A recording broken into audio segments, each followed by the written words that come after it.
Okay, if you remember from Friday, we weren't able to do a real full demo of 3D Edit Pro because there were some problems with the resolution of being able to remote control the computer in the 3D printing room. So we'll go ahead and do that today. Excuse me if the sound isn't great. I don't have a special mic. I'm just doing this quick and dirty, but I'll hopefully be able to fix the sound before you get it. So in 3D Edit Pro, we're going to hit File, and open a recent file, and we'll go ahead and open the gangsta file from Friday. We'll go ahead and say it's millimeters. Remember, we'll go revisit the fixed model because it'll ask us whether we want to do that if we go straight to the paint and texture model. So let's hit fixed model. You'll notice this time this palette comes up, which didn't last time, and it's the fixed model palette. In general, these palettes are really cool tools. The first row is typically says something about the selection mode. Second one is for auto repairs, at least on this one, and how you manipulate those features down here. In this case, you'll also see the auto repair menu. Again, I tell you that you should try to do auto repair first and foremost. So like we did in class, if we hit yes, we know from Friday that it would automatically fix all the errors in Gangsta. So I will not do that since we're trying to demo the feature of manual repair. So I had to slide over the window so you would see it in the video. In general, there's a little bit of a tutorial of sorts for how to use, how to do fixing with 3D Edit. So I invite you at some point when you're at the 3D printing computer to go read that. But I'll hit close for now. And you'll remember that on the left-hand side there's the tree view, and if you don't ever see the tree view, you click on the view menu and go down to model tree window to see it. We're going to expand it. You see how the red layers are showing that there's a problem. So we're going to scroll down the window of the list, and it'll always be at the bottom. There might be multiple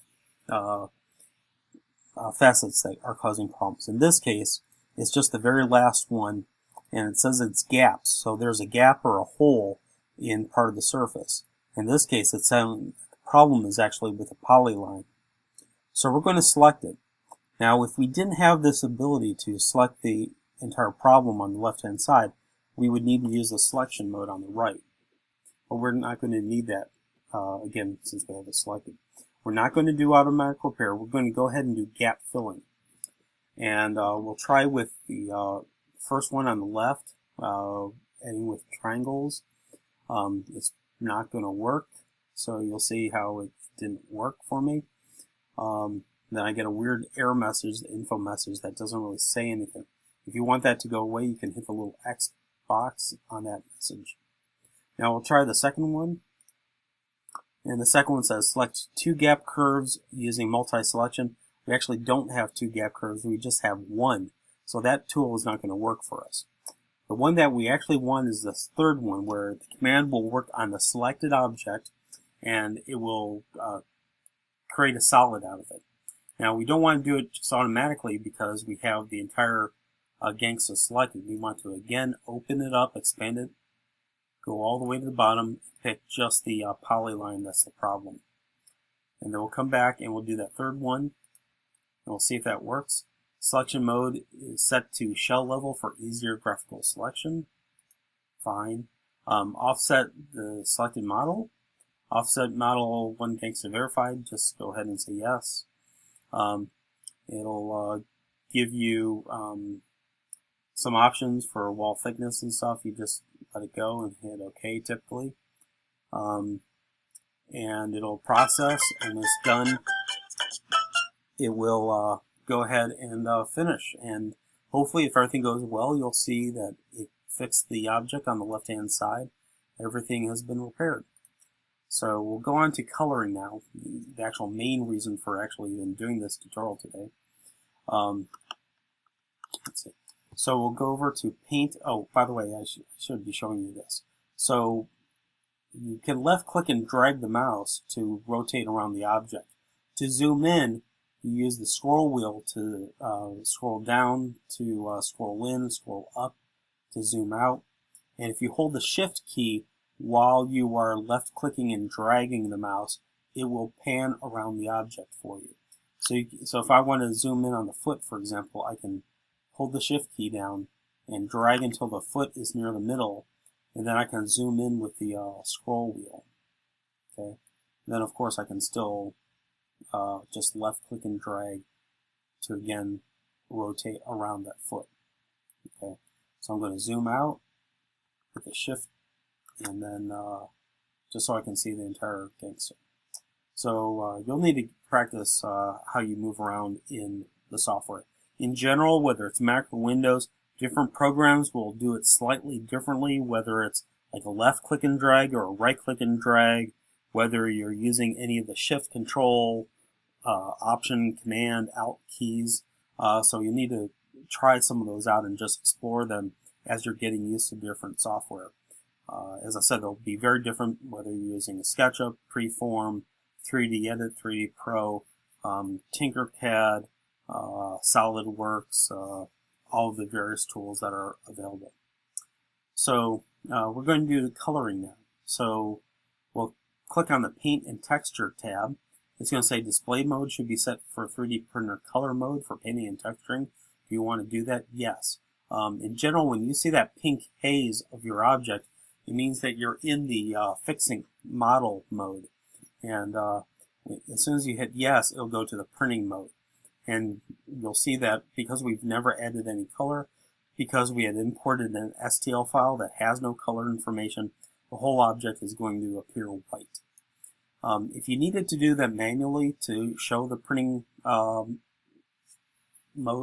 go up to the ribbon bar and look for the one that looks like an inkjet printer with red, green, and blue. And that's the one that you press to get to the print mode. Okay, so now we're ready for coloring. And coloring it's really going to be dependent upon how you actually want to color. I can't really go through all the different features, and it's going to be a very manual process in general because you're working with a mesh object which is built upon lots and lots of little triangles, and so you can color the individual triangles. And so if you have a very high resolution object with lots and lots of triangles, it can take a long time to go ahead and color it. So you'll want to make careful use of all these features that are on the Paint and Texture palette to be able to make things easier for you.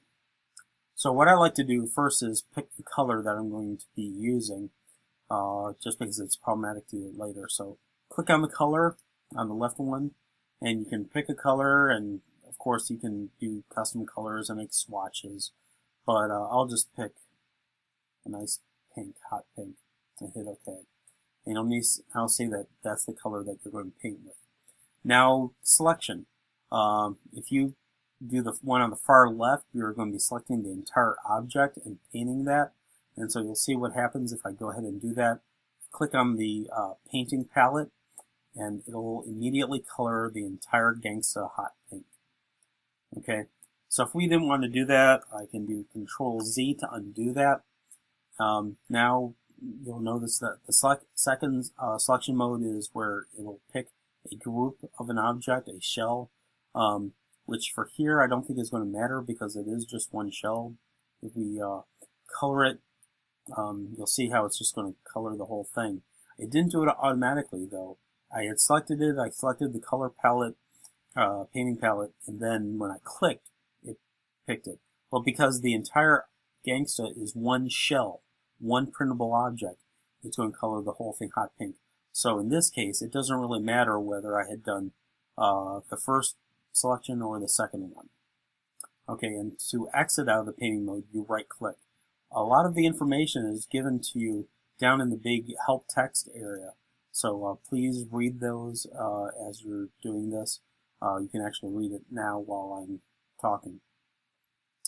So the next area is going to be to actually do it by a face. And so I select face, I go do the painting palette, and I need to change color. So right click, because you see it's all pink. So I should have hit undo and pick that face, pick that, and now you'll see that as I'm painting, it's kind of using, it's not a lasso tool, it's actually just immediate drawing. And whatever I'm drawing, it's going to take that and map that onto the surface of the object and then paint those primitives, those meshes on the surface, that color. So when I let go of the mouse, it's going to select all of them. And because I had the face selected, it actually did it to almost all the faces that are touching. So, so if you want scalpel level painting, you need to go to the far right one. So the far right one is the last one where you actually doing individual triangles or primitives. And so then click that and click on the paint palette. I'll zoom in here, and if you watch while I'm clicking and dragging the left mouse button, you'll see that it had colored all of the faces of the small primitives that were along the root of my paintbrush. If I do it again up here, it'll do the same thing, and I'll expand it. You can do individual clicking will color a primitive if you want. So that's kind of how that works.